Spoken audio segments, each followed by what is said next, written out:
म चाहिँ आज हजुर देखिया छ हजुर। गौरा पर्वको परिचय र महत्त्वको बारेमा म यहाँ प्रस्तुत गर्दैछु। यहाँहरू सबैजनालाई थाहा नै छ, गौरा पर्व आउनै लागेको छ। यो सुदूरपश्चिमको एकदमै महान पर्वको रूपमा हामी यसलाई लिन्छौँ। खास गरेर गौरा पर्वको बारेमा भन्नुभन्दा अगाडि म एउटा सानो गौरा पर्वको बारेमा मङ्गलाचरण जस्तै 2 लाइन भन्न चाहन्छु। हमारी संस्कृति हमारी हो शान, गौरा पर्व हो हमारी पहिचान। सुदूर पश्चिम क्षेत्र पर्व की भण्डार, गौरा पर्वबाटै आउँछ आनन्दको बहार। हमारी संस्कृति हमारी हो शान, गौरा पर्व हो हमारी पहिचान। गौरा पर्व मनाउन्याखी होइजालो भलो, आशिक दिन्नी गौरा देवी सुख शान्ति होलो। आशिक दिन्नी गौरा देवी सुख शान्ति होलो। यसरी हामीले गौरा देवी प्रति हाम्रो सुदूरपश्चिमको एकदमै आस्था र विश्वास रहेको छ। ती कुरालाई यहाँ मैले थोरै स्लाइडहरूका माध्यमबाट प्रस्तुत गर्ने प्रयास गरेकी छु। यो चाहिँ गौरा पर्वलाई प्रस्तुत गर्ने क्रममा, गौरा पर्वको बारेमा अनुसन्धान गर्ने क्रममा, अध्ययन गर्ने क्रममा म सुदूरपश्चिमका विभिन्न जिल्लाहरूमा गएकी थिएँ। ती जिल्लाहरूमा जाँदाखेरि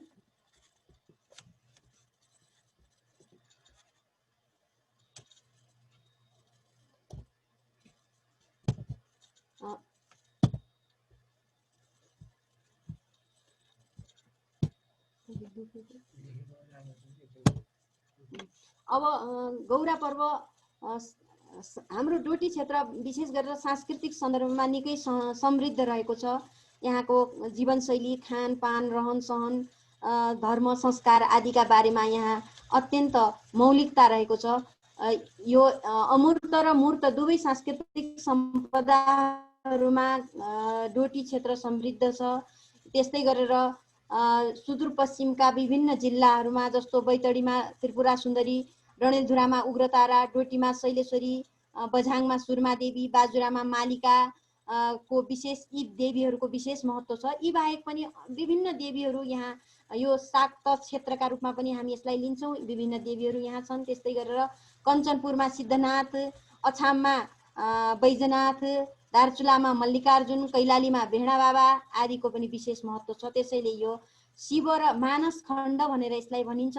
स्कन्द पुराणको मानस खण्डमा यस क्षेत्रको महत्त्वको बयान गरिएको छ। यो शिवको क्रीडा भूमि हो। यहाँ शिव र शक्तिले क्रीडा गरेका विभिन्न स्थलहरू छन्। त्यसका प्रमाणहरू आज पनि हामी भेट्टाउँछौँ। अब त्यस्तो भूमिमा गौरा पर्वलाई हामी शानसँग अत्यन्तै मनोरञ्जक र उल्लासपूर्ण वातावरणमा मनाइरहेका छौँ। संस्कृति त्यो हाम्रो मौलिक संस्कृति हो। गौरा पर्व हाम्रो मौलिक संस्कृति हो। अरू संस्कृतिलाई बताउँदा गौरा पर्व यदि छुट्न गयो भने हाम्रो सुदूरपश्चिमको संस्कृति पूर्ण हुन सक्दैन। यस्तै अब संस्कृति के हो त भन्दा, संस्कृति परिष्कृत रूप, हाम्रा व्यवहार, विधि व्यवहारहरूको मान्छेका जन्मदेखि मृत्यु पर्यन्तका विभिन्न विधि व्यवहारहरूको परिष्कृत रूपलाई नै संस्कृति भनिन्छ। जस्तो गौरा पर्व, यहाँ गौरालाई नचाहेका विभिन्न जिल्लाका झाँकीहरू यहाँ प्रस्तुत भएका छन्। अघि अम्बा सरले देखाउनु भएको काठमाडौँका झाँकीहरू हुन्, काठमाडौँमा गरिएका प्रदर्शनहरू हुन्। यी चाहिँ मैले सुदूरपश्चिमका विभिन्न जिल्लाहरूमा गएर सङ्कलन गरेर ल्याएका प्रस्तुतिहरू छन्। अब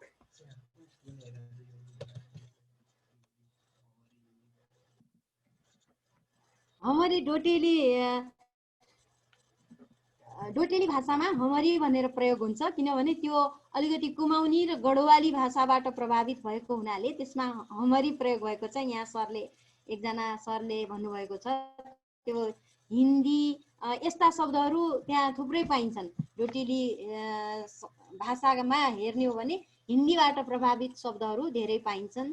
त्यसो भएको हुनाले त्यो हमरी आएको हो। त्यस्तै गरेर अब सुदूरपश्चिम, धन्यवाद यहाँले दिनुभएको सुझावको लागि।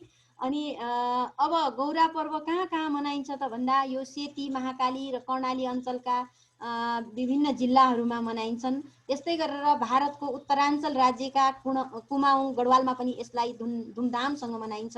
अब यो गौरा पर्व कहिले पर्छ त भन्दा भदौ मासमा पर्छ। त्यति बेला हामीले रोपाइँ सकेर यसलाई थकान मेटाउने पर्वका रूपमा हामी लिएका छौँ।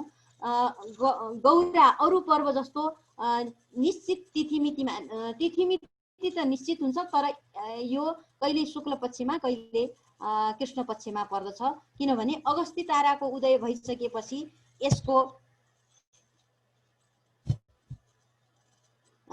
गौराको पूजा नहुने भएका हुनाले जुन वर्ष अगस्ती ताराको उदय हुन्छ अथवा यो भाद्र शुक्ल पञ्चमी अगस्ती तारा उदय भइसकेपछि अथवा 19 गतेभन्दा पछाडि परेको छ भने त्यो वर्ष कृष्ण पक्षमा, 19 गतेभन्दा अगाडि नै परेको छ भने त्यो चाहिँ शुक्ल पक्षमा हुन्छ। यो वर्षको गौरा पर्व शुक्ल पक्षमा मनाइन्छ। शुक्ल पक्षमा मनाइने गौरा पर्वलाई हरूका लागि राम्रो मानिन्छ। अर्को कृष्ण पक्षमा पर्नेलाई अँध्यारी गौरा भनेर भनिन्छ। खास गरेर गौरा पर्वको परम्परालाई खोजी गर्दै जाने हो भने हामी शिव पुराणमा पनि यसको प्रसङ्ग पाउँछौँ, देवी भागवतमा पनि पाउँछौँ, स्कन्द पुराणको मानस खण्डमा पाउँछौँ, भविष्य पुराणमा पनि लोमस ऋषिले देवकीलाई भाद्र शुक्ल सप्तमीको दिन व्रत बस्यो भने सन्तानको राम्रो हुन्छ भन्ने कुरा उल्लेख गरेका हुनाले त्यसबाट पनि यो गौरा पर्वको प्रचलन रहेको हो भन्ने कुरा मानिएको छ। त्यस्तै गरेर शिव पुराणको रुद्र संहितामा पनि यसको प्रसङ्ग भेटिएको छ। अब गौरा पर्व कहिलेदेखि सुरु हुन्छ त भन्दा, हुन त आजदेखि नै गौरा पर्वको चहल पहल सुरु भइसकेको छ। खास गरेर गौरा पर्व आउनुभन्दा अगाडि एकादशीदेखि नै सुरु हुन्छ। माटो ल्याउने, त्यसपछि घर लिपपोत गर्ने, अनि सरसफाई गर्ने, नयाँ लुगाहरू सिलाउने अथवा किनेर ल्याउने, यी कुराहरू हुन्छन्। त्यसपछि विशेष गरेर विधि विधानले वैदिक रूपले हामीले बिरुवा भिजाएर बिरुवा पञ्चमीका दिनदेखि यो व्रतको सुरुवात हुन्छ। यहाँ चित्रमा देखाइएका विभिन्न प्रकारका गेडागुडीहरूलाई भिजाएर पञ्चान्नलाई केराउ, गहत, गुराउस, बोडी र चना जस्ता अन्नहरूलाई मिसाएर यो भिजाइन्छ। भिजाउँदाखेरि महिलाहरू गाउँघरका टोलका महिलाहरू एउटा पँधेरोमा जान्छन्। पँधेरोमा गएर विभिन्न किसिमका माङ्गल गान गर्दै, विभिन्न किसिमका फागहरू गाउँदै 5-7 जनाले हात लगाएर बिरुवा भिजाउने चलन छ। त्यसपछि षष्ठीको दिनमा बलु पूजा षष्ठी भनेर यसलाई भनिन्छ। बलु भन्ने एउटा वनस्पति हुन्छ। त्यो बलु पूजालाई सबैभन्दा जेठो पूजा मानिन्छ। बलु पूजाको दिन सबभन्दा पहिला त भिजाइएको गेडागुडीलाई लगेर महिलाहरू फेरि त्यही नाउलोमा, पँधेरोमा अथवा धारोमा पवित्र जलाशयमा जान्छन्। त्यसपछि त्यहाँ फाग गाउँदै बाजा गाजाका साथ बिरुवा धुने काम हुन्छ, बिरुवा पखाल्ने काम हुन्छ। त्यसपछि यी वनस्पतिहरूलाई भिजाउने, वनस्पतिहरूलाई जम्मा गरेर एक ठाउँमा त्यही धारो पँधेरो नजिक राखेर पूजा गर्ने गरिन्छ। त्यसपछि त्यसलाई फर्काएर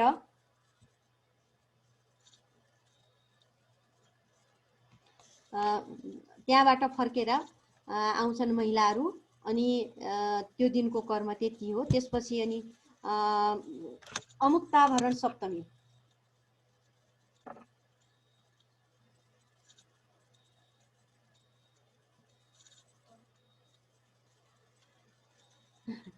यहाँ एउटा यहाँले ध्रुव सरले भन्नुभएको रहेछ, गुराउँस भनेको कस्तो गेडागुडी हो। गुराउँस भनेको यहाँ काठमाडौँमा खासै गुराउँस त मैले भेटेकी छैन, तर गुराउँस भनेको चाहिँ जसलाई हामी मस्याङ भनेर भन्छौँ, त्यही मस्याङको अलि सानो, मस्याङको दाना अलि लामो लामो हुन्छ, तर त्यसैलाई अलि सानो दानामा गुराउँस भनिन्छ। यसलाई चाहिँ खास गरेर दादुरा, हाम्रो सुदूरपश्चिममा दादुरा परेको बेलामा गुराउँस पकाएर खायो भने राम्रो हुन्छ।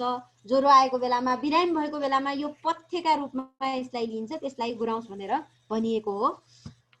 अनि अब सप्तमीको दिन चाहिँ महिलाहरू, मेरो कमेन्ट पछि लास्टमा भनौँला, त्यसले आएको छ अहिले चाहिँ भन्दै गर्नु।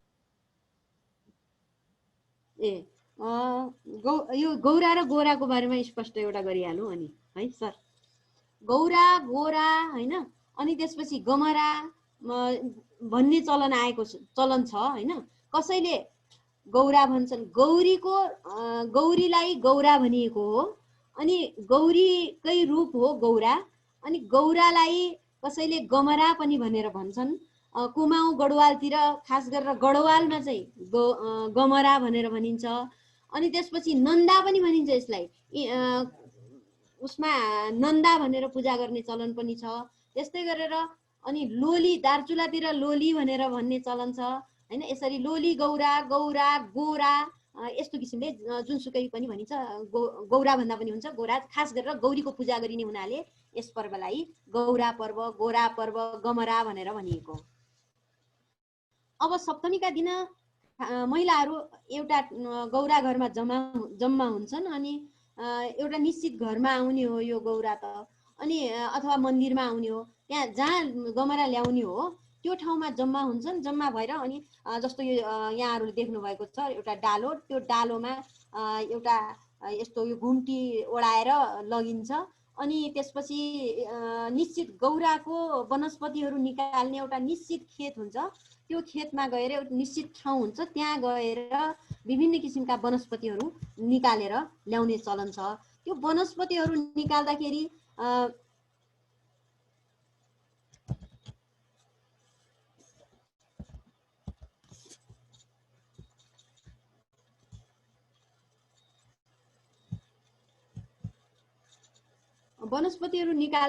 महिलाहरूले सामूहिक रूपमा एउटा फाग गाउने गर्छन्। त्यो फाग गाउँदाखेरि यो उसमा मैले सङ्कलन गरेर ल्याएको एउटा फाग छ।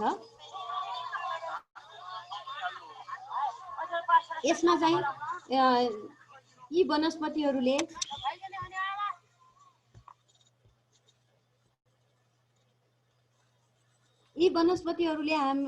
हामी सबैलाई गौराको रूपमा हाम्रो पूजा ग्रहण गरेर हामी सबैको कल्याण गरून्, हामीलाई सबै किसिमका उन्नति जस्ता शो भएको छैन म्याडमको त्यो स्लो शो भएको छैन, स्लाइड शो भएको छैन।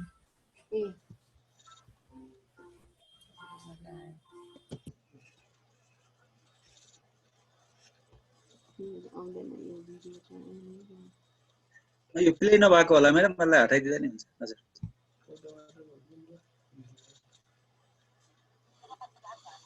यो आयो त आएन।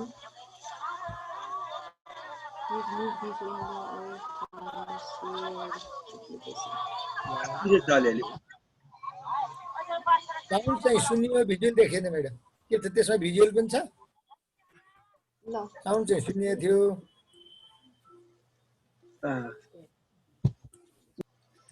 शब्द भनेर भनिदिनु हजुरले, त्यो चाहिँ खासै। हजुर ल यसरी अब गौरा को वनस्पतिहरू जम्मा गरेर ल्याइन्छ।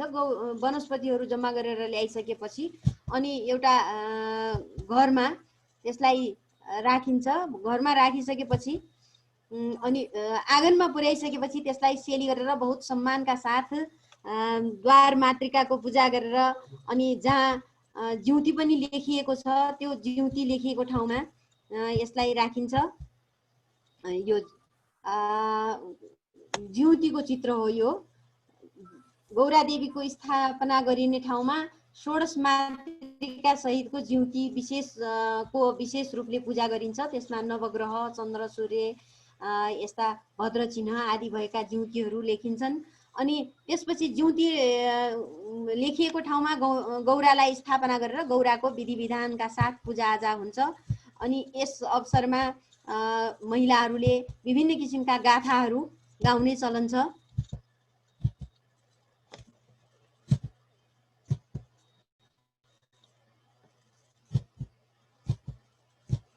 अब त्यसपछिको त्यो पूजा सिद्धिसकेपछि अनि भोलिपल्ट दुर्वाष्टमीको पूजा हुन्छ। दुर्वाष्टमीका दिन सप्तमीको दिन एउटा टोलमा गमरा लगिन्छ।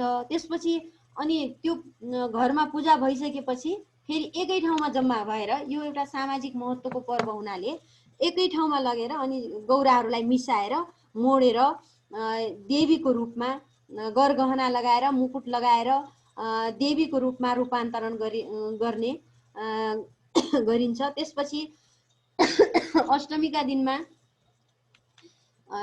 गौरालाई र गयाँबाट ल्याएको एउटा विशेष किसिमको काठको पिर्कामा दुबाको चपरी राखेर त्यसमा जनै सुपारी फलफुल भेटी आदि राखेर वैदिक रीतिले गौरा महेश्वरको विवाहको विधि सम्पन्न हुन्छ। अनि यस अवसरमा महिलाहरूले विभिन्न किसिमका फागहरू गाउने गर्छन्। त्यस्तै गरेर दशावतारको वर्णन भएको गाथा गाइन्छ।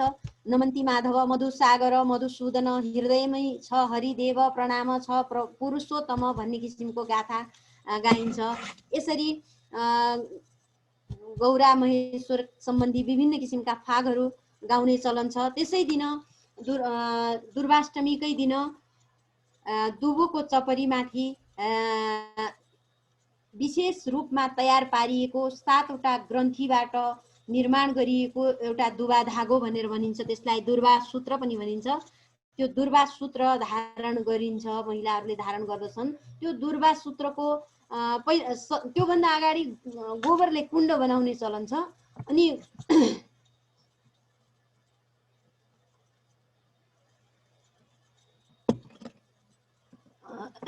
गोबरको कुण्डमा दुधले भरेर अनि दुबोको मुन्टाले आफ्नो शिरमा विभिन्न तीर्थको स्मरण गर्दै मैले फलानु तीर्थ नुहाएँ फलानु तीर्थ नुहाएँ भनेर तीर्थहरूको स्मरण गरेर नुहाउने चलन छ। त्यसलाई कुण्ड स्नान भनेर भनिन्छ। त्यसपछि दुबा धागोलाई राखेर अब यहाँहरूलाई दुबा धागो यसलाई भनिन्छ दुबा धागो। यो दुबा धागोको चित्र हो। यसमा 7वटा ग्रन्थीहरू हुन्छन्। 7वटा ग्रन्थी यसमा रातो पहेँलो र कालो धागोको प्रयोग गरिएको हुन्छ। त्यो रातो कालो र पहेँलो 3वटा रङका धागोको प्रयोग गर्नुको अर्थ महालक्ष्मी महाकाली र महासरस्वतीको प्रतीकका रूपमा यसलाई प्रयोग गरिएको, यसमा यो रङको प्रयोग गरिएको हो। र सप्त ऋषिको सप्त सागरको सप्त समुद्रको सप्त धान्यको प्रतीकका रूपमा दुबा धागो आएको छ। जसरी पुरुषहरूले जनै लगाउँछन्, विभिन्न विधि विधानबाट ग्रन्थी बनाइएको जनैले पुरुषहरूलाई जसरी ऊर्जा प्रदान गर्छ, बुद्धि विवेक प्रदान गर्छ, शक्ति प्रदान गर्छ, त्यस्तै महिलाहरूले पनि यो जनैको रूपमा धारण गर्ने र यो धारण गरिसकेपछि यसलाई साँझ बिहान जल मार्जन गरी जप गर्ने गरिन्छ। यो जप गर्दाखेरि तुम दुर्बे अमृत जन्मासी वन्दितासी सुरासुरै सौभाग्यम सन्तति दत्वा सर्वकार्य करिभव यथा शाखा प्रशाखानी विस्तृतासी महितले तथा ममापि सन्तानम देहि त्वं मजरामरम भन्ने मन्त्र हो। यो मन्त्र जप्ने गरिन्छ। यसले हाम्रा सम्पूर्ण पारिवारिक समुन्नति, पारिवारिक शान्ति, सुख, समृद्धि, सन्तानहरूको समुन्नतिको कामना गरिएको छ। दुबो जसरी फैलिएको हुन्छ त्यसै किसिमले हाम्रा सन्तानहरू पनि फैलिराखुन्, उनीहरूलाई सुख शान्ति मिलोस्, हामी सबैको सुख समृद्धि शान्ति होस्, हाम्रो परिवारलाई शान्ति होस् भन्ने कुरा यसमा आएको हुन्छ। त्यसपछि त्यहाँ भित्रको पूजा गरिसकेपछि अनि गौरालाई बाहिर लगिन्छ। बाहिर लगिसकेपछि सेली गर्ने काम हुन्छ। त्यो सेली गर्ने गरिसकेपछि अनि त्यहाँ एउटा लिपपोत गरिएको ठाउँमा गौरालाई राखेर त्यहाँ गौराको अष्टाङ्ग पूजन गर्ने काम गरिन्छ। त्यसलाई अठवाली भन्ने चलन छ। त्यो अठवाली गर्दाखेरि यो चाहिँ सेली गर्नको लागि तयारी। यो महेश्वरको गयाँबाट ल्याइएको काठको पिर्कामा दुबाको चपरी जनै सुपारी आदि राखेर तयार पारिएको महेश्वरको प्रतीक हो। यतातिरको यो चाहिँ गौराको प्रतीक हो। विभिन्न वनस्पतिहरूबाट निर्माण गरिएको गौराको प्रतीक हो। यो सेली गर्नका लागि तयार गरिएको हो। त्यसपछि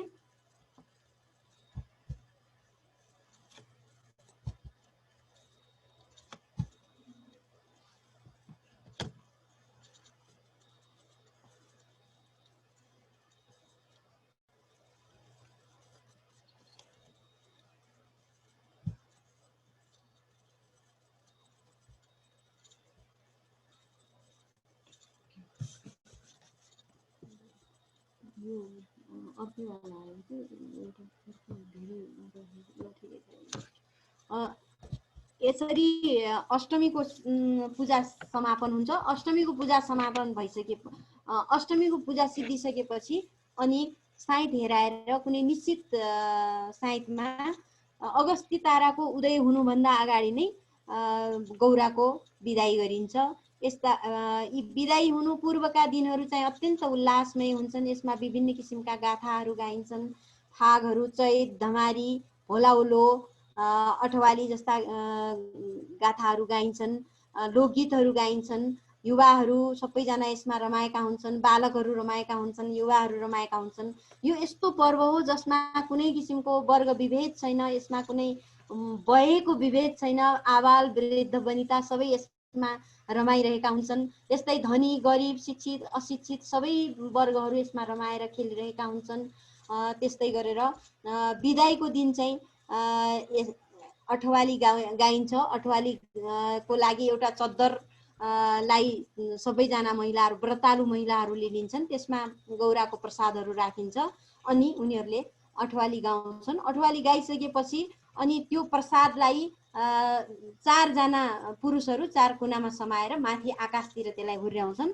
हुर्याइसकेपछि अनि जब उछिट्टिएर आकाशमा त्यो फलफुलहरू छरिन्छ, पूर्व दिशाबाट त्यसलाई उछिट्याउने गरिन्छ। त्यसपछि पश्चिम उत्तर दक्षिण यसरी चारैतिर उछिट्याउँछन् अनि सबैले आफ्नो आफ्नो आँचल यसरी थाप्छन्।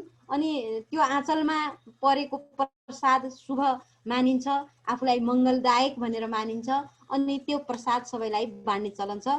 यसरी अठवालीमा फल फट्किसकेपछि गौरालाई राख्नु हुँदैन, सेलाइहाल्नुपर्छ भनेको हुनाले अन्तिम दिन अठवाली फल फट्किने चलन छ। अनि त्यति गरिसकेपछि अनि प्रदक्षिणा बाँकी रहन्छ। अनि त्यसपछि प्रदक्षिणा गाथा गाइन्छ।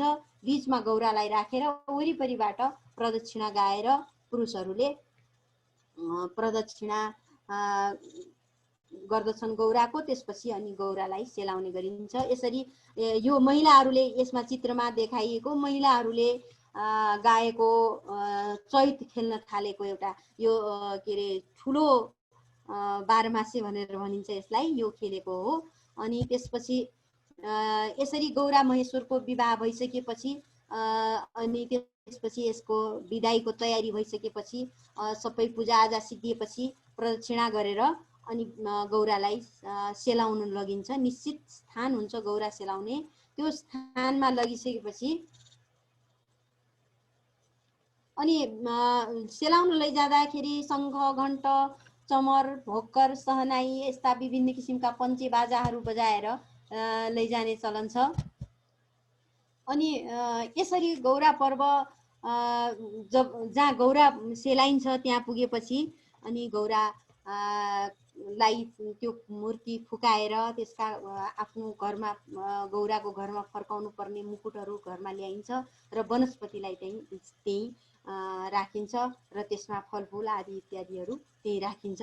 अरू गरगहना र मुकुटलाई फर्काएर फेरि गौरा घरमा भण्डारमा थन्क्याउने चलन छ। अब यो त भयो गौरा पर्वको कसरी गरिन्छ अथवा गौरा पर्व के हो, यो कसरी मनाइन्छ भन्ने कुरा यसमा आएको छ। अब हामी गौरा पर्वको के महत्त्व छ त, खास गरेर सुदूरपश्चिममा मनाइने गौरा पर्व हामी यो धार्मिक, सांस्कृतिक, पुरातात्विक, ऐतिहासिक, लोक साहित्यिक दृष्टिले यस पर्वको धेरै महत्त्व छ। यो क्षेत्र संस्कृति र प्रकृतिको अनुपम नमुना हो। यहाँका चाडपर्वहरू संस्कृतिका सम्भाग हुन्। खास गरेर सुदूरपश्चिमेलीहरूका बीचमा एकता र अखण्डता कायम राख्ने यो महत्त्वपूर्ण खम्बाको रूपमा यो पर्व रहेको छ। यसमा यो गौरा पर्व मनाउने विधि र प्रक्रियाहरू पनि फरक छन्। वैदिक विधिले मात्रै हामी यसलाई मनाउँदैनौँ, यसमा लौकिक विधिको पनि मिश्रण भएको छ। यसको त्यसैले आफ्नो छुट्टै पहिचान रहेको गौरा पर्व धार्मिक दृष्टिले, सांस्कृतिक दृष्टिले, सामाजिक दृष्टिले, आध्यात्मिक दृष्टिले, आर्थिक दृष्टिले यसको महत्त्व रहेको छ। मान्छेका बीचमा यसले मान्छे र प्रकृतिका बीचमा सामञ्जस्य राख्ने पर्व हो। यसको विश्व ब्रह्माण्डको कल्याणको लागि नै यो पर्व मनाइन्छ। खास गरेर यो पर्वमा लौकिक र धार्मिक कार्यहरू समावेश भएको हामी देख्दछौँ। यसले हामीलाई सच्चरित्रताको पाठ सिकाएको हुन्छ, नैतिक आदर्शका कुराहरू सिकाएका हुन्छन्। यसमा गाइने विभिन्न गीतहरूमा जस्तो बाबा हमारा भिटन आए निउडेर ढोग दिउँ, बाबा हमारा भिटन आए निउडेर ढोग दिउँ भने अब आफूभन्दा ठुलालाई ढोग दिनुपर्छ, सानालाई माया गर्नुपर्छ, सबै आपसमा मिलेर बस्नुपर्छ। यस्ता किसिमका कुराहरू यस पर्वमा हामी रहेको पाउँछौँ। त्यस्तै गरेर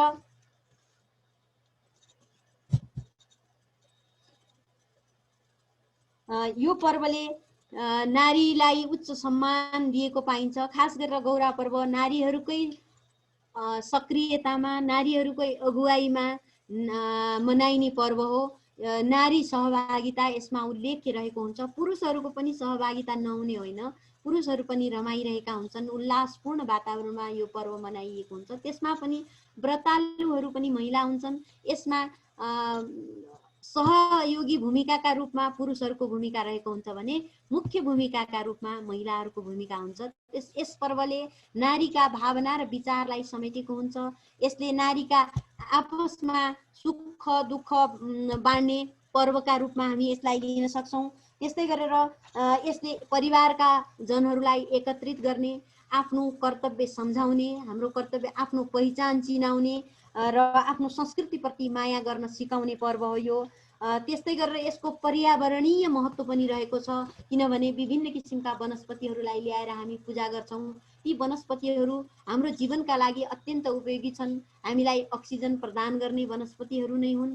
हामीलाई यस्ता मोनोकट र डाइकट दुई किसिमका वनस्पतिहरू हुन्छन्। जस्तो गौरा पर्व जुन वनस्पतिबाट निर्माण हुन्छ ती वनस्पति एक दलीय र दुई दलीय, जसको पूजा गरिन्छ ती एकदलीय वनस्पतिहरू हुन्।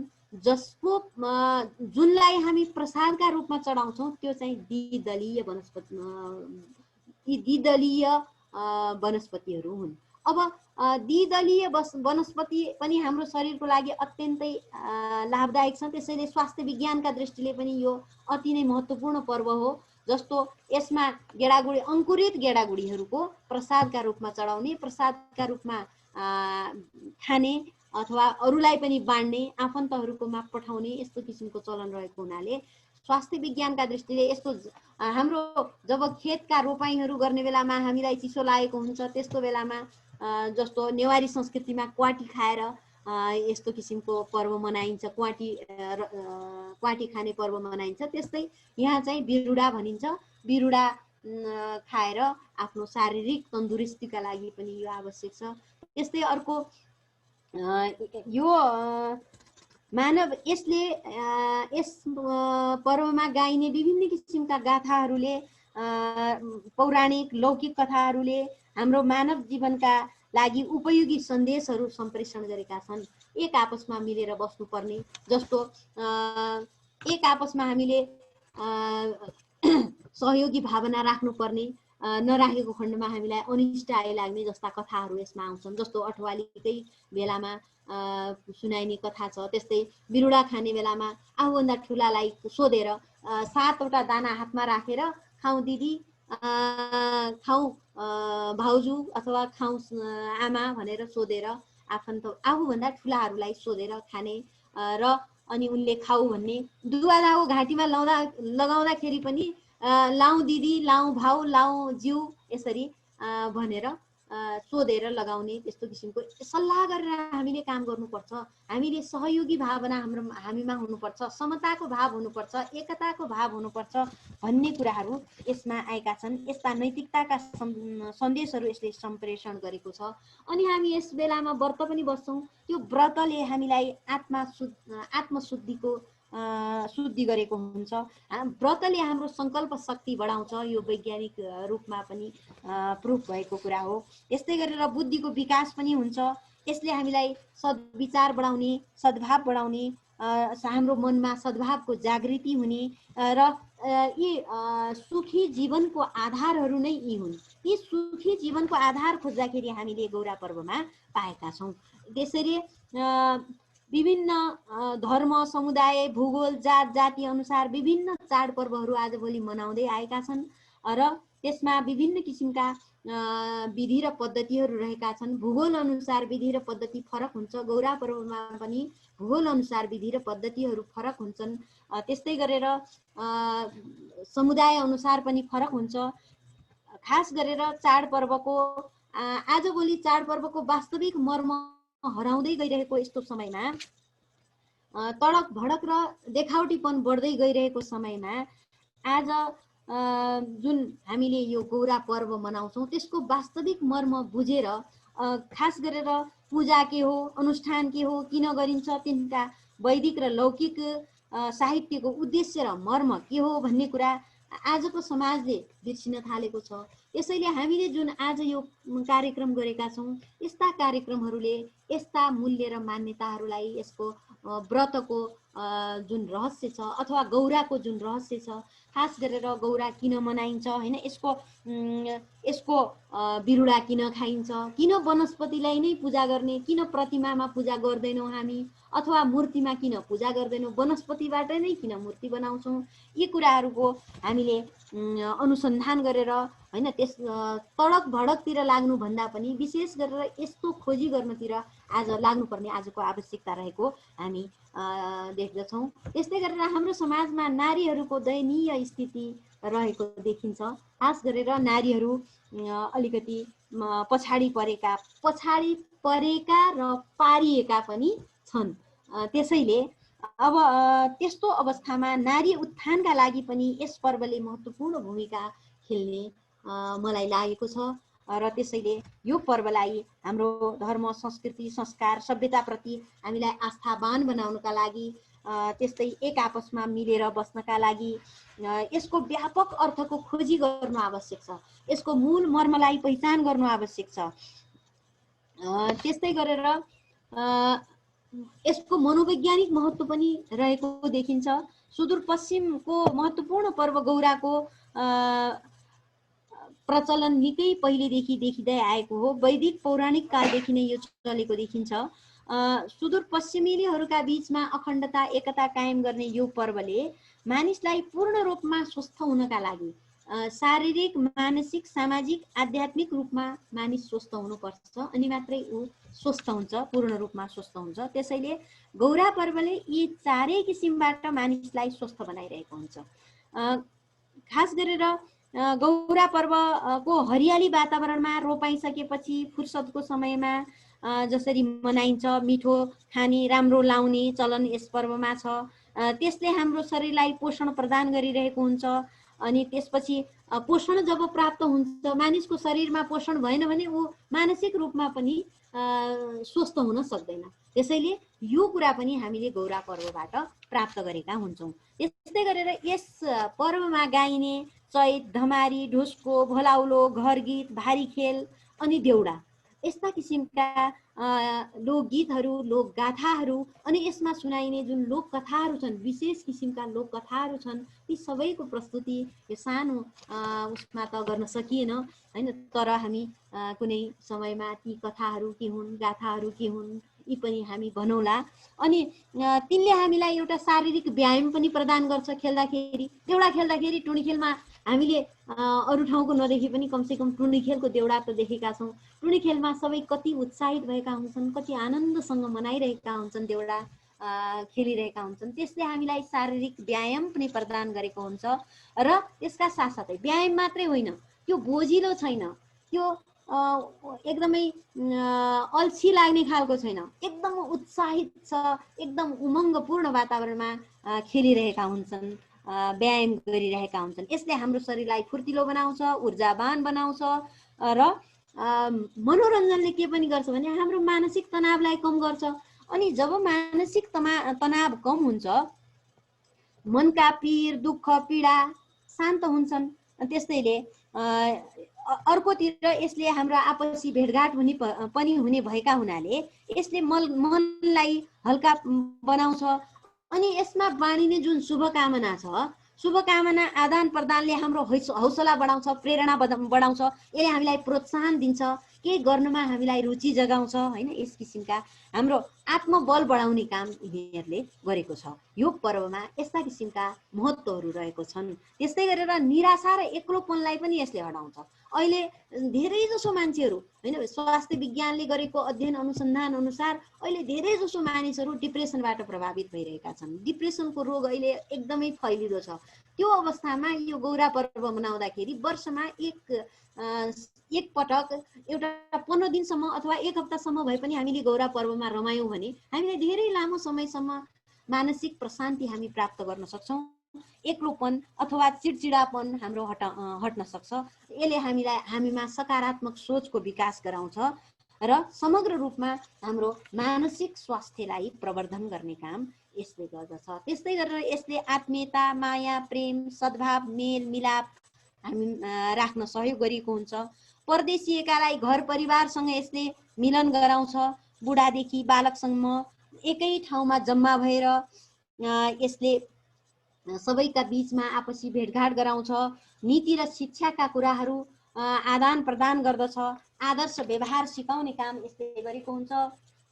त्यस्तै गरेर यसले हाम्रो संस्कृतिलाई प्रचार प्रसार गर्ने काम यसले गरेको हुन्छ। यी यस्ता किसिमका महत्त्वहरू हामी गौरा पर्वमा पाउँछौँ। त्यस्तै गरेर गौरा पर्वको पर्यावरणीय प्रभाव पनि महत्त्वपूर्ण छ भनेर अघि नै भनिसकियो। त्यस्तै गरेर सुदूरपश्चिम क्षेत्रमा मनाइने जुन यो गौरा पर्व छ, यो सुदूरपश्चिमको मात्रै पर्व होइन, यो त सम्पूर्ण नेपालीहरूको महान पर्व हो। किनभने शिव शक्तिले हामी सबैको कल्याण गरेका छन्। हामी शिव शक्तिका उपासक हौँ। हाम्रो यो शिव शक्तिको भूमि हो। त्यसो भएका हुनाले पशुपतिनाथ हाम्रा आराध्य देव हुन्, राष्ट्रदेव हुन्। तिनैको प्रतीकको रूपमा हामीले गौरा महेश्वरको पूजा गरेका हौँ। त्यसैले यो राष्ट्रिय पर्वकै रूपमा हामीले यसलाई मनाउनु पर्छ। राष्ट्रिय पर्वका रूपमा मनाउनका लागि सरकारले पनि यसमा केही प्रयासहरू सरकारका तर्फबाट पनि गरिनु पर्ने देखिन्छ। जस्तो गौरा पर्वको बेलामा सबैलाई बिदा दिन यदि सम्भव छैन भने पनि कमसे कम जो गौरा संस्कृतिका मानिस हुन्, जो गौरा पर्व मनाउँछन्, उनीहरूलाई मात्रै भए पनि बिदा दिन पाए कति राम्रो हुने थियो। सबैले राम्रोसँग गौरा पर्व मनाउन पाउने थिए हैन। जस्तो अरूमा हुन्छ, लोसार मनाउनेलाई लोसार मनाउनेहरूको लागि बिदा हुन्छ काठमाडौँमा पनि, तर हाम्रो यहाँ काठमाडौँमा गौरा पर्व मनाउनेहरूको लागि बिदा छैन। अथवा सुदूरपश्चिम प्रदेशमा गौरा पर्व भनेर बिदा हुन्छ। त्यसको त्यति मात्रै नभएर हामी पनि त यहाँ मनाउँछौँ। त्यसको लागि सरकारले बिदा दिइदियो भने यो झन् हामी मनाउन सजिलैसँग पाउँथ्यौँ। यसको प्रचार हुन्थ्यो, राष्ट्रिय पर्वका रूपमा यसको पहिचान हुन्थ्यो भन्ने मलाई लागेको छ। एउटा अर्को गौरा पर्व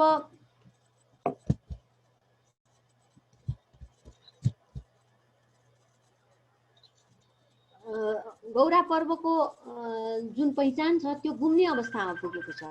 अहिले गौरा पर्व खास गरेर मौलिकता हराउन थालेको छ। गाउँघरमा पनि मान्छे, गाउँघरमा पहाडका गाउँघरमा मान्छे बस्दै नबस्ने, अनि तराईमा अलिकति मोडिफाई भएर आउने, अनि अझ उपत्यकामा पुगुन्जेलसम्म त गौरा भनेको देउडाको पर्याय हो भनेर मलाई पनि धेरैजसो मान्छेले गौरा र देउडा एउटै त हो नि, गौरा भनेको देउडा हो कि भनेर सोधेको मैले धेरै भेटेको छु। त्यसैले गौरा र देउडा एउटै होइन। गौरा भनेको अनुष्ठानिक महत्त्व भएको, आध्यात्मिक महत्त्व भएको विषय हो। त्यसैले गौरा र देउडालाई एउटामा नजोडिदिनु होला भन्ने मलाई लाग्छ। त्यस्तै गरेर गौरा पर्व एउटा देउडा मात्रै गाउने पर्व पनि होइन। गौराका त आफ्नै गाथाहरू छन्, आफ्नै किसिमका। जस्तो अठवाली गौरा पर्वमा गाइने महत्त्वपूर्ण शिव पार्वतीको जीवन गाथा हो हैन। त्यस्तै गरेर अरू चैतहरू छन्, धमारीहरू छन्, ती हराउने अवस्थामा पुगेका छन्। हामीले टुनी खेलमा गौरा पर्व हेर्न जान्छौँ भनेर जान्छौँ, तर त्यहाँ हामी ती चैत खेलेका, धमारी खेलेका कहाँ भेट्न पाउँछौँ र हैन। त्यसैले ती चैत, धमारीहरू, गाथाहरू हैन, भोलाउलोहरूको संरक्षण गरिनु पर्दछ। त्यसको मूल्य के हो, मर्म के हो, त्यो लोप हुने अवस्थामा पुगेका छन्। त्यसको संरक्षणका लागि सरकारी तवरबाट के गर्न सकिन्छ, गौरा पर्वको प्रचार प्रसारका लागि हामी के गर्न सक्छौँ। गौरा पर्वले हामीलाई यति धेरै फाइदा दिएको छ, तैपनि हामी यसको महत्त्व नबुझेर यसलाई लोप हुन दिन लागेका छौँ। त्यसैले गौरा पर्व हाम्रो पहिचान हो, यसलाई जोगाउनुपर्छ, यसको प्राज्ञिक चिन्तनका साथ यसलाई अगाडि बढाउनुपर्छ। गौरा पर्व भनेर यो प्राज्ञिक चिन्तनै नगरिकन अथवा यसको महत्त्व के हो, यसको खास रहस्य के हो, पूजा किन गर्छन्, गौराको मूल मर्म के हो, जसरी विभिन्न किसिमका माध्यमबाट हामीले हाम्रो जीवनको जुन लक्ष्य छ त्यसलाई हेर्नुपर्ने हुन्छ। गौराको पनि भक्ति मार्गबाट गौराले ब्रह्मको प्राप्ति गर्ने, हाम्रो जीवनको अन्तिम लक्ष्य भनेको त परमार्थ प्राप्ति हो। त्यो परमार्थ प्राप्तिमा कसरी गौराले पुर्याउँछ त, हैन? तन्मयता, हैन? यी यस्ता किसिमका कुराहरू हामी पूजाका बेलामा अथवा यी लोक साहित्यको सम्पादनका अवसरमा हामी कुराहरू पाउँछौँ। त्यसले हामीलाई परमार्थ प्राप्ति, परमार्थ चिन्तनको बाटो देखाउँछ, परमार्थ प्राप्तिको बाटो देखाउँछ। त्यो कुरालाई हामीले बिर्सेका छौँ। त्यसैले यसको बौद्धिक, प्राज्ञिक, जस्तो यसको स्वास्थ्य विज्ञानका दृष्टिले, मनोविज्ञानका दृष्टिले, अर्थविज्ञानका दृष्टिले, समाज विज्ञानका दृष्टिले अति नै धेरै महत्त्व रहेको छ। यी विभिन्न विज्ञानको वैज्ञानिक अध्ययन अनुसन्धान हुन आवश्यक छ। त्यो अध्ययन अनुसन्धान गर्नका लागि सरकारी तवरबाट अथवा विश्वविद्यालयहरूबाट पनि विभिन्न किसिमका अनुसन्धानात्मक परियोजनाहरू हुन्छन्। तिनीहरूमा पनि यसलाई राख्न पायो भने अनि यसको प्रचार प्रसार हुन्थ्यो, यो जोगिन सक्ने थियो। र बौद्धिक र युवा जमातहरूलाई पनि यसप्रतिको रुचि जगाउनु पर्यो एउटा, हैन? बौद्धिक जमात पनि यसप्रति उदासीन भइदिने, अर्कोतिर युवा जमात पनि उदासीन भइदिने। युवा जमात उदासीन हुनु भनेको बच्चाहरू यसप्रति रुचि नराख्नु बच्चाहरूले भनेको त झन् अत्यन्तै दुःखदायी कुरा छ। किनभने अब बुढा पुस्ताहरू पछि आउने त युवाहरूकै काँधमा हो संस्कृतिको संरक्षण गर्नुपर्ने कुरा। तर उनीहरू नै उदासीन भइदियो भने संस्कृतिलाई हामीले खोजेर पनि पछि पाउने छैनौँ र यो एकादेशको कहानी मात्रै हुन जानेछ भन्ने कुरा हामीले समयमै बुझ्नु आवश्यक छ। त्यसैले अब एउटा कुरा तिनीहरूमा रुचि जगाउनु पर्यो। त्यसका लागि के गर्न सकिन्छ? स्कुलहरूमा, पाठ्यक्रमहरूमा पनि यसलाई राख्ने, स्कुलमा पनि पढाइ गर्ने। अनि त्यसपछि उनीहरूलाई गौराको बेलामा बिदा दियो भने स्कुलका विद्यार्थीहरूलाई ल बिदा भनेर घर बस्नलाई होइन। अब यो पटक त हाम्रो कोरोनाको प्रभावले हामीले गौराको वास्तविक रूपमा हामीले मनाउन पाएका छैनौँ। तर अरू बेला स्कुलबाट उनीहरूलाई गौरा खेलिरहेको ठाउँमा लग्ने, सहभागी गराउने, त्यसको बारेमा बुझाउने, प्र्याक्टिकली देखायो भने उनीहरूमा रुचि नजाग्ने कुरै छैन। युवाहरूलाई पनि यसको बारेमा हामीले बुझाउन सक्यौँ भने उनीहरूमा रुचि नजाग्ने कुरै छैन। यो अत्यन्तै आवश्यक कुरा छ। त्यस्तै गरेर यसको संरक्षणमा यसको जति पनि गीत गाथाहरू छन् त्यो मौखिक रूपमा छन्। ती मौखिक रूपमा त हराएर जान्छन्। यसको सैद्धान्तिक अध्ययन हुनु पर्यो, आर्काइभ गरेर राख्ने व्यवस्था यसको हुनु पर्यो। जस्तो अब यसको भोलाउलो गाउँदाखेरि कसरी गति र यति यसको कस्तो हुन्छ, आरोह अवरोहको अवस्था कस्तो हुन्छ, हैन? यी कुराहरू हामीले सैद्धान्तिक दृष्टिले अध्ययन गरिनु पर्यो। अनि त्यस्तै यसका नोटिसनहरूलाई हामीले हेर्नु पर्यो। अब जस्तो देउडा खेल्दाखेरि कस्तो पैताला हामीले चलाउने, हैन? जस्तो के अरे उसको डान्सको लागि त्यत्रो सिद्धान्त बनेको छ। हाम्रो देउडा पनि त डान्स हो, हैन? त्यसलाई किन हामीले सिद्धान्त नबनाउने? अथवा भोलाउलो खेलको लागि किन नबनाउने? यी कुराहरू, अथवा अठवाली कसरी गाउने, यी कुराहरू सैद्धान्तिक रूपले अध्ययन गरिनु आजको आवश्यकता भएको छ। त्यस्तै गरेर यसको संरक्षण भएन भने एउटा महत्त्वपूर्ण चाड हराएर जानेछ। त्यसैले यसको विशेष खोज अनि अनुसन्धान गर्नु पनि आवश्यक छ। त्यस्तै गरेर यो सरकारी तवरबाट पनि यसमा आवश्यक कदम चालिनुपर्छ। यो अघि पनि भनिसकेँ मैले।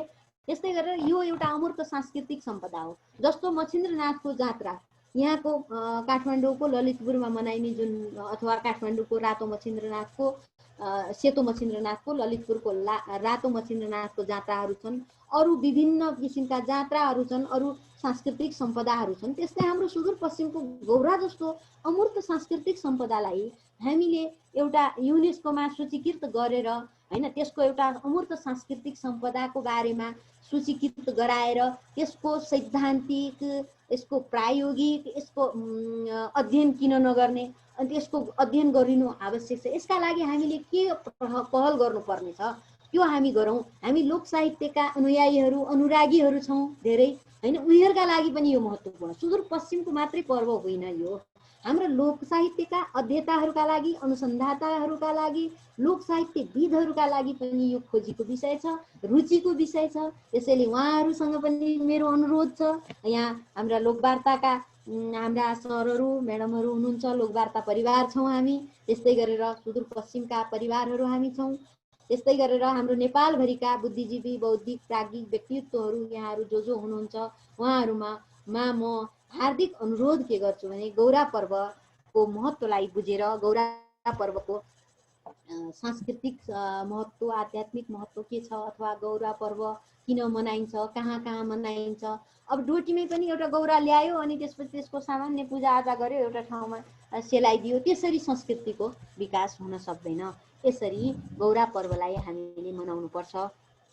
अब यहाँ मैले एउटा सानो गौरा पर्व को बारेमा ल्याएको एउटा सानो भिडियो छ, चल्यो भने म देखाउँछु।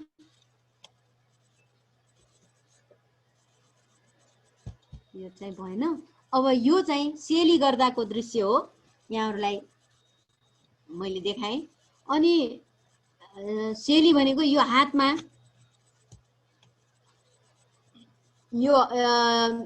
यस्तो झारी लिएर अनि पानी, यसबाट पानी हालिएको छ। अनि त्यसपछि यहाँ यो थालमा बिरुवा अनि त्यसपछि विभिन्न किसिमका पूजाहरू यसमा राखिएका छन्। अनि यो महेश्वर गौरा यतातिरबाट यो पानीको धारा लगाउँदै अनि नचाउँदै गर्न लागि छ। त्यसपछि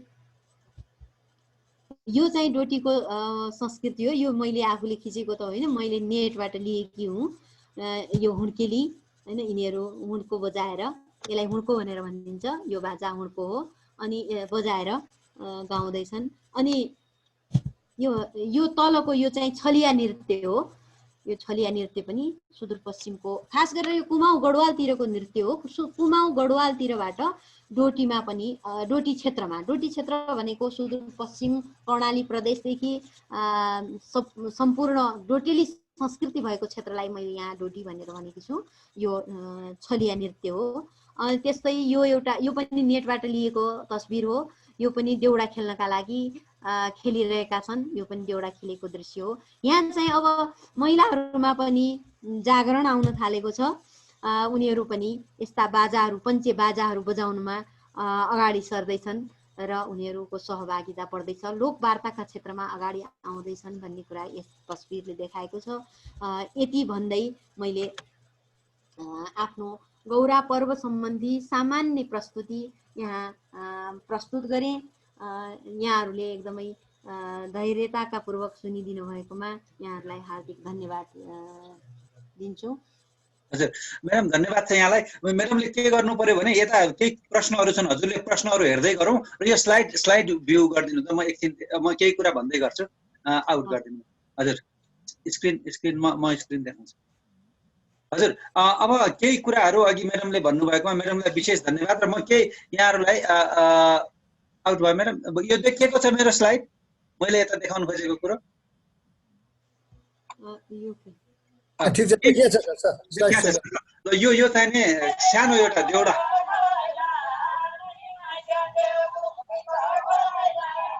खुलेन स्लाइड खुलेन।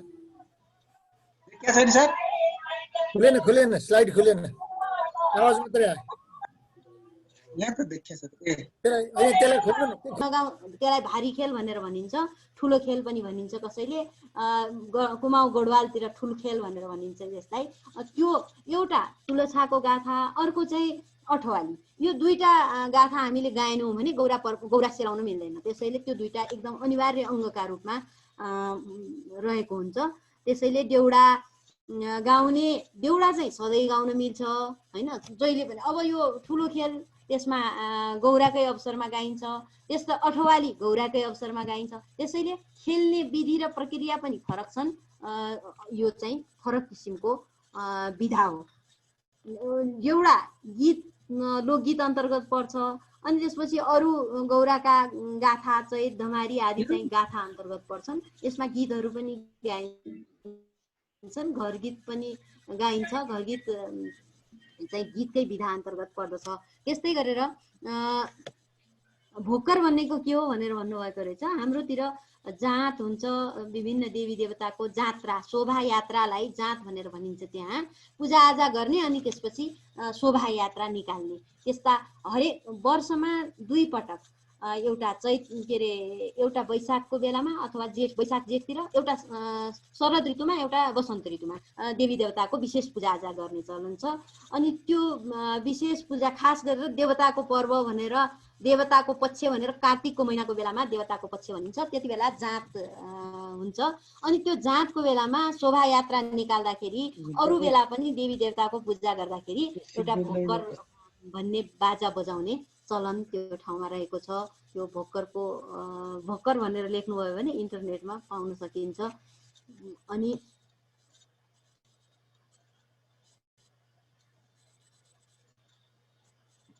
यसरी अब एउटा कुरा के भने, जस्तो गौरा पर्व सुदूरपश्चिमेलीहरूको मात्रै पर्व होइन हैन। जस्तो गौरामा गाइने जुन गाथाहरू छन्, गौरा ताप्लेजुङमा गएर हामीले गौरा खेल्न पायौँ भने, अथवा ताप्लेजुङको धान नाच महेन्द्रनगरमा हामीले नाच्न पायौँ भने हैन, एउटा यो हाम्रो देशको एकताको सूत्र पनि बलियो हुने। जस्तो म सुदूरपश्चिमको मान्छेले के धान नाचको बारेमा अनुसन्धान गर्नु हुँदैन र हैन, दिव्येश्वरीले ताप्लेजुङमा गएर धान नाचको बारेमा अनुसन्धान गर्ने। अनि त्यसपछि ताप्लेजुङको हाम्रो लोकवार्ता ताप्लेजुङको कोही सर अथवा म्याडम हुनुहुन्छ भने उहाँहरूले गएर हाम्रो डोटीमा गएर गौराको अध्ययन अनुसन्धान गर्ने। यसो गर्यो भने नयाँ किसिमको ज्ञान हामी प्राप्त गर्न सक्छौँ, नयाँ रुचिको क्षेत्र हुन्छ हैन। त्यो किसिमको पनि हामीले गर्नुपर्ने, एउटा बौद्धिक प्राज्ञिक प्रयासमा हामीले यो पनि गर्नुपर्ने हुन्छ। हाम्रो सुदूरपश्चिमको मान्छेलाई त रुचि छँदैछ, त्यसको पछाडि अझ हामीले पूर्वको मान्छेहरूलाई अथवा सुदूरपूर्वका मान्छेहरूलाई पनि पश्चिमी संस्कृतिमा रुचि जगाउन सक्यौँ भने, अनि पश्चिमेलीहरूलाई पूर्वको अथवा अमेरिकनहरूले आएर हाम्रो गौराको बारेमा अध्ययन गरिरहेका छन्, हाम्रो पूर्वको मान्छेले किन यो पश्चिमको गौरा हो भनेर भन्नु पर्यो त हैन। विश्वव्यापी यसलाई हामी बनाउन सक्छौँ र बनाउनु पनि पर्छ। यसैले हाम्रो नेपाली पहिचानलाई पनि जोगाउँछ भन्दै यहाँ आएका खासै प्रश्नहरू यहाँहरूले जुन ठिक छ म्याडम, हस् धन्यवाद। अब राजेश्वर सरको एउटा प्रश्न रहेछ, हात उठाउनु भएको छ र हाम्रो दुर्गा ओझा पनि हुनुहुन्छ। दुर्गा ओझा चाहिँ एकछिन उहाँ चाहिँ अलिकता गौराको फाग अलि केही किनभने यसले अलि हुन त दिव्येश्वरीजीले त भन्नुभएको छ, तैपनि दुर्गाजी तपाईँ 1-2टा भनिदिनु त। सुरुमा के गरिकन उ गर्छन् यो मङ्गल गान जस्तो गौराको? हजुर, उहाँ मङ्गलले गाउने अलिकता 1-2 लाइन त्यो भर्खर भन्नु पर्यो होइन? सुरु हुँदाखेरि पञ्चमीका दिन जिया बिरुडी बिजया,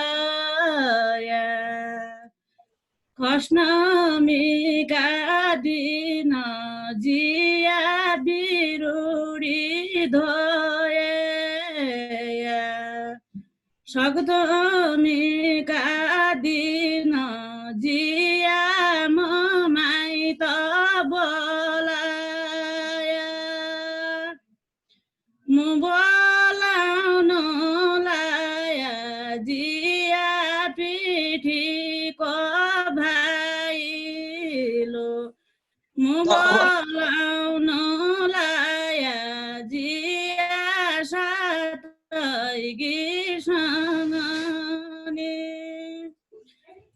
धन्यवाद। एकैछिन है त, मैले अहिले उहाँलाई बन्द गरेँ। यो चाहिँ नि गौरामा गाइने गीतहरू यस्तै गरेर ग्रुप समूहमा गाउनुहुन्छ उहाँहरूले। हजुर, अब त्यसपछि चाहिँ राजेश्वर सरको केही प्रश्न रहेछ एकछिन। र देउडा हाम्रो कृष्ण बहादुर अयर सर हुनुहुन्छ कता, उहाँले 2-3टा देउडा लेख्नु भएको छ, उहाँले 1-2टा देउडा अन्तमा भनिदिनुहुन्छ र त्यतिखेर राजेश्वर सर हजुर यहाँ अनम्युट। हजुर प्लिज। हजुर नमस्कार। नमस्कार। सबभन्दा पहिला त धेरै धन्यवाद। एकदमै कम्प्रिहेन्सिभ रूपमा चाहिँ डिटेलमा यसको गौराको बारेमा बताइदिनु हो। म चाहिँ लगभग 9 वर्ष जति चाहिँ सुदूरपश्चिम बसेको कारणले गौरासँग मेरो अलिकता लगाव छ, अलिकता ऊ छ। म महेन्द्रनगर धनगढीमा चाहिँ म यो शब्द चिल्ड्रेनमा काम गर्ने सिलसिलामा त्यहाँ बसेको थिएँ। अनि उता डडेलधुरा होइन डोटीतिर पनि केही समय फिल्ड जाने क्रममा त्यतातिर बिताएको छु, त्यसो भएर अलिकता त्यतातिरको बारेमा बुझ्छु।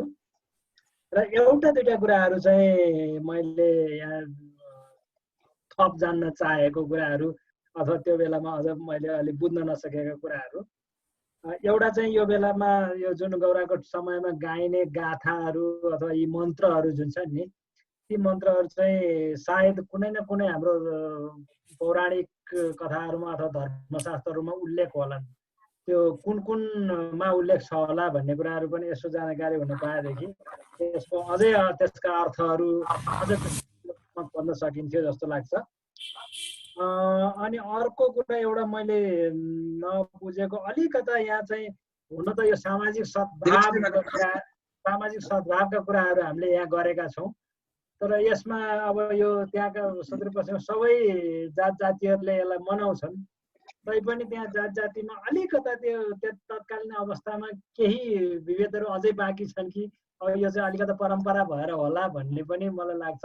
यसलाई चाहिँ अब आधुनिक रूपमा अहिलेको परिवेशमा कसरी हेरिएको छ, किनभनेदेखि एउटा ऊ नै छ, विष्णु पुराणमा पनि आउँछ, कुनै पनि परम्परालाई समय सापेक्ष परिवर्तन गर्नुपर्छ, यदि त्यो गरिएन भने त्यो चाहिँ रूढिवादी हुन्छ अथवा त्यो अन्धविश्वास हुन्छ भनेर विष्णु पुराणमा प्रष्टै भनिएको छ। मान्नुपर्छ, तर त्यो समय सापेक्ष त्यसलाई परिवर्तन पनि गर्नुपर्छ होइन भन्ने कुराहरू त्यो पनि यसमा आएको छ। त्यसलाई के होला त्यस्तै अर्को एउटा मलाई पटक्कै थाहा नभएको चाहिँ कुरा, यो मेन्स्ट्रुएसन भएको बेलामा महिलाहरूलाई यसमा सहभागी गराइन्छ गराइँदैन। जस्तै यतातिर चाहिँ के छ भन्नु होला भने, तीजको जुन कुरा हुन्छ नि, मेन्स्ट्रुएसन भएकै भए पनि त्यो तीजको व्रत लिएर पञ्चमीको पूजा गरेपछि त्यही दिन भए पनि त्यो शुद्ध मानिन्छ क्या। यहाँ यता पूर्वतिर अथवा हाम्रो गोर्खा लम्जुङ यतातिर त्यो चलन छ भने, यता चाहिँ पश्चिममा चाहिँ त्यो के छ, यो चाहिँ मैले अहिलेसम्म बुझेको छैन। त्यसपछि अर्को चाहिँ अघि अलिकता युवाहरूले यसलाई छोडे भन्ने कुराहरू आएको छ होइन। यसमा चाहिँ म यो शिक्षालाई अथवा एजुकेसन सिस्टम त अब त्यो अस्ति नै हामीले कुरा गरेका छौँ होइन। अब हाम्रो ब्रेन ट्रेन गर्ने जसरी सबै विदेश पठाउने टाइपको चाहिँ एजुकेसनमा हामी बढिराखेका छौँ, त्यसले गर्दाखेरि हाम्रो संस्कृतिहरू लोप नै हुँदै गइरहेको छ। तर यसको जिम्मेवारी चाहिँ हामी अभिभावक हौँ भन्ने चाहिँ मैले चाहिँ लाग्छ है। हाम्रो बालबच्चालाई हामीले सुरुदेखि नै स्कुलमा गएर कति प्रतिशत ल्यायो भन्ने कुरो नसोचिकन उसले आज दिउँसो के सिक्यो भन्ने कुरालाई सिकेर सोच्नुपर्छ। र हामीले हाम्रो बालबच्चालाई हाम्रो संस्कृतिमा कसरी लाने भन्ने कुरा हामीले सुरुदेखि नै त्यो संस्कार सिकायौँ भने त्यसका प्रत्यक्ष एक्जाम्पलहरू मेरो आफ्नो परिवारभित्रहरू पनि छन्।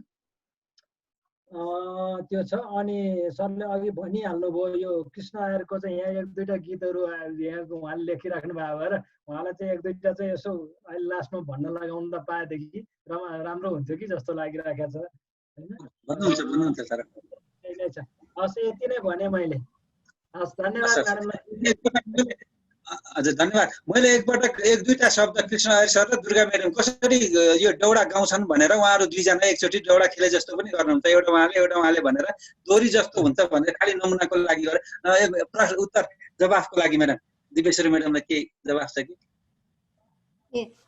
धन्यवाद राजेश्वर सरको जवाफ। हजुर धन्यवाद देवकोटा सर।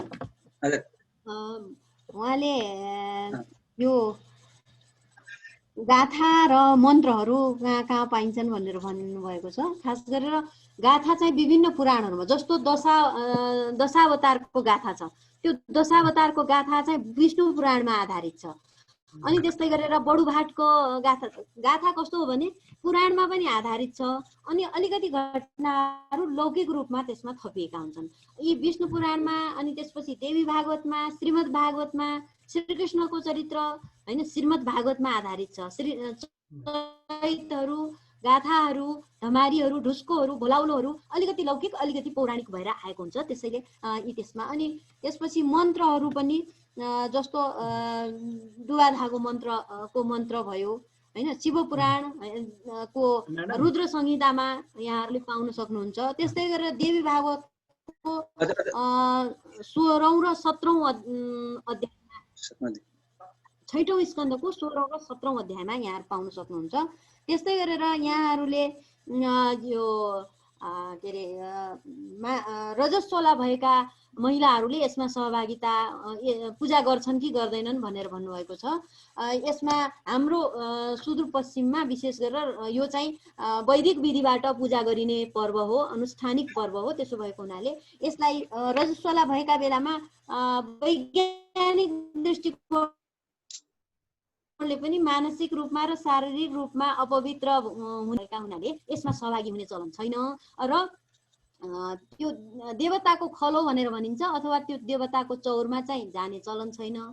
अब कहीँ अलग्गै देउडा खेलिन जस्तो टुणी खेलमा गएको बेलामा त्यहाँ गमराको नजिक नगएर अलि टाढा देउडामा सहभागी हुने चाहिँ कसैले गर्ने गरेका छन्। विशेष त यसमा चाहिँ रजस्वला भएका महिलाहरूले भाग लिने चलन हाम्रो सुदूरपश्चिममा खास गरेर छैन। अर्को उहाँले सोध्नु भएको छ, अत्यन्तै राम्रा प्रश्नहरू उहाँले उठाइदिनु भएको छ। यो चाहिँ मलाई पनि एकदमै राम्रो लाग्यो। अभिभावकले पनि बच्चाहरूलाई रुचि जगाउनको लागि भूमिका खेल्नुपर्ने भनेर उहाँले भन्नुभएको छ।